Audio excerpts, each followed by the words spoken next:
সুপ্রভাত বন্ধুরা, একরাশ ভালোবাসা নিয়ে তোমার সাথে আজকে সকালটা শুরু করলাম। ওয়ান্ডারিং শুক্লার পরিবারে তোমাদের সবাইকে স্বাগত। তো আমি জিমে চলে এসেছি, এবার লিফটে উঠে যাচ্ছি। লিফট সম্বন্ধে না আমার অভিজ্ঞতাটা অনেক ভয়ের, কারণ আমি অনেক ভূতের বই দেখে নিয়েছি, তাই খুব ভয় পাই। তোমরা কেমন আছো? সবাই নিশ্চয়ই কাল ষষ্ঠী করেছো, খুব ভালোই আছো, সবাই ঘুরতে গেছো তোমরা। আমরা কোথাও ঘুরতে যাইনি, বান্ধবীরা মিলে গেছিলাম একটা রেস্টুরেন্টে, সেখানে গিয়ে নিজেরা খেয়ে এসেছি।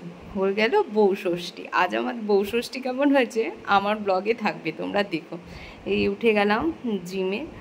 তো জিম বেশ দুদিন একটু অ্যাবসেন্ট ছিল, পায়ের মধ্যে কিছু একটা কামড় দিয়েছিল, তার জন্য ইনফেকশন হয়ে গেছিলো, দুদিন একটু অফ করেছিলাম।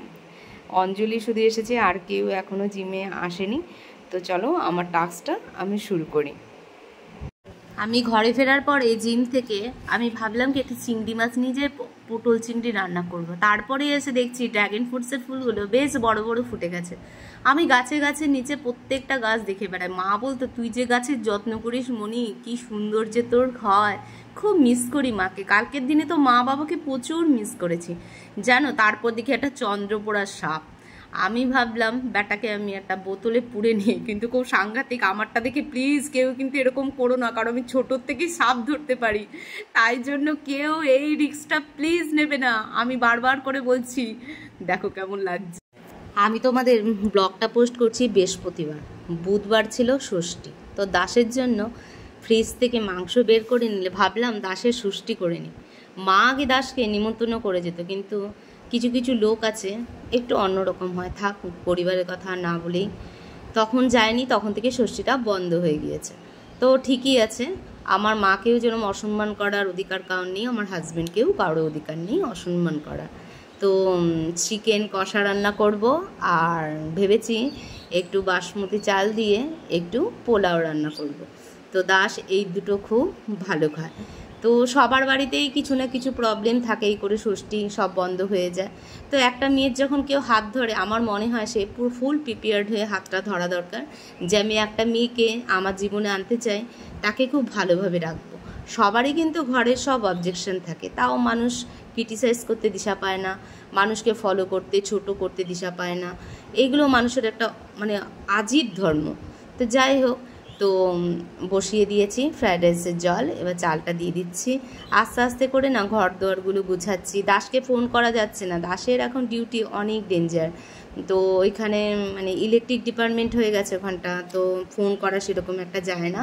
দেখো চিকেনটাকে যেরকম করে ও পছন্দ করে সেইভাবে আমার যত দূর করার কথা, আর আমার যে ব্লগগুলো দেখো সেও ভাববে কে কী করছে দরকার নেই, নিজের যেটা কাজ সেটা করে নিতে কোনো দরকার নেই কি বর কীরকম বা কী করছে, কী বিহেভিয়ার করছে। আর আমার ব্লগগুলো দেখে বউগুলোকে ভালো রাখার অনুরোধ রইল, বা হাজব্যান্ডকেও ভালো রাখার অনুরোধ রইল। মাইগ্ল্যামের একটা সিরাম কিনেছি, এসেছে 300 টাকা দাম, সেটা 130-তে জিপের থেকে কিনে নিয়েছি। এগুলো ফাটাতে খুব ভাল লাগে, কিন্তু একটাও ফাটলো না, তো এটা কিনে নিয়েছি। সিরাম দিলে কী হয়, চুলটাও উস্কো শুষ্কো হয় না, ভালো থাকে। তাই জন্য আমাকে এক বোন বলেছিল যে দিদি তুমি কিনবে। তো মাইগ্ল্যামে দেখলাম যে জিপেতে অনেক টাকারই লেনদেন হয়, তো সেখানটায় এসেছে, তো আমি কিনে নিলাম সেটা। তারপরে দাসের জন্য খুব সুন্দরভাবে দাস বাড়ি চলে এসেছে, বলেছি মিষ্টি আর দই নিয়ে আসবে। দই পায়নি, সব দই জামাইরা খেয়ে গেছে, দাস জামাইয়ের কপালে জোটেনি।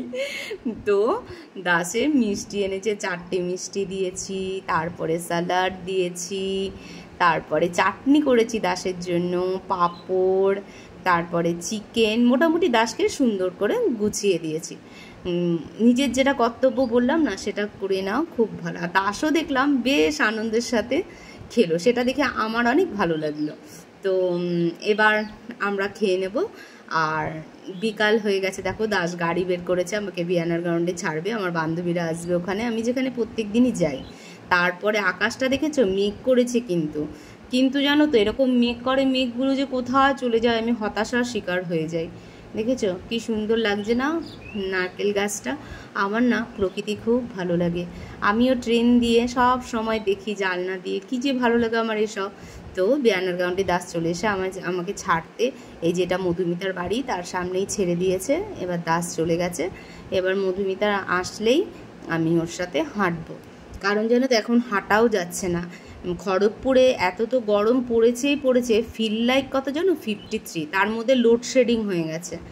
বিয়ানার গাউনটা ভয় লাগে না, যতই মানে স্মার্ট হয়ে থাকি ভয় লাগে যে মধুমিতা চলে এসেছে, এবার হাঁটবো। কারণ আমরা হাউস ওয়াইফ, পদে পদে আমাদের কী বিপদ আমাদের জন্য অপেক্ষা করছে আমরা নিজেরাই জানি না। আমরা যে কোনো মানুষের কথাতেই বিশ্বাস করিনি, তাই সোশ্যাল মিডিয়া থেকে কিছু কিছু জায়গা থেকে একটু দূরে থাকাই আমার মনে হয় ভালো। সব অচেনা লোকের সাথে কথা না বলা, এগুলো ভালো। কারণ কে কার মাথা ইউজ করবে বলা খুব মুশকিল। দেখো গোলবাজারে কি ভিড় দেখেছো ষষ্ঠীর? আমরা গিয়েছি মোগলাই দেখে বুঝতে পারছো আমরা কোথায় গিয়েছি? হ্যাঁ, যেখানে আমাদের মারা সবার নিয়ে যেত, মধুমিতার মাও নিয়ে যেত, কণিকার মাও নিয়ে যেত, আমার মাও নিয়ে যেত। তো কমন একটা রেস্টুরেন্টে আমরা এসেছি, এর নাম নিউ রেস্টুরেন্ট। ছোটোবেলায় এখানে খুব খেতাম। তো আমরা মোগলাই আর চিকেন নিয়েছিলাম, খেয়ে নিয়েছি। আর তারপরে এসে গেছি বিস্কুট কিনে নিয়ে। এই যে ডেলি এরা আমি যখন হেঁটে আসি অপেক্ষা করে, যাক কেউ তো আমার জন্য অপেক্ষা করে। এরা হচ্ছে কোনো চাহিদা নেই, একদম স্বচ্ছ ভালোবাসা।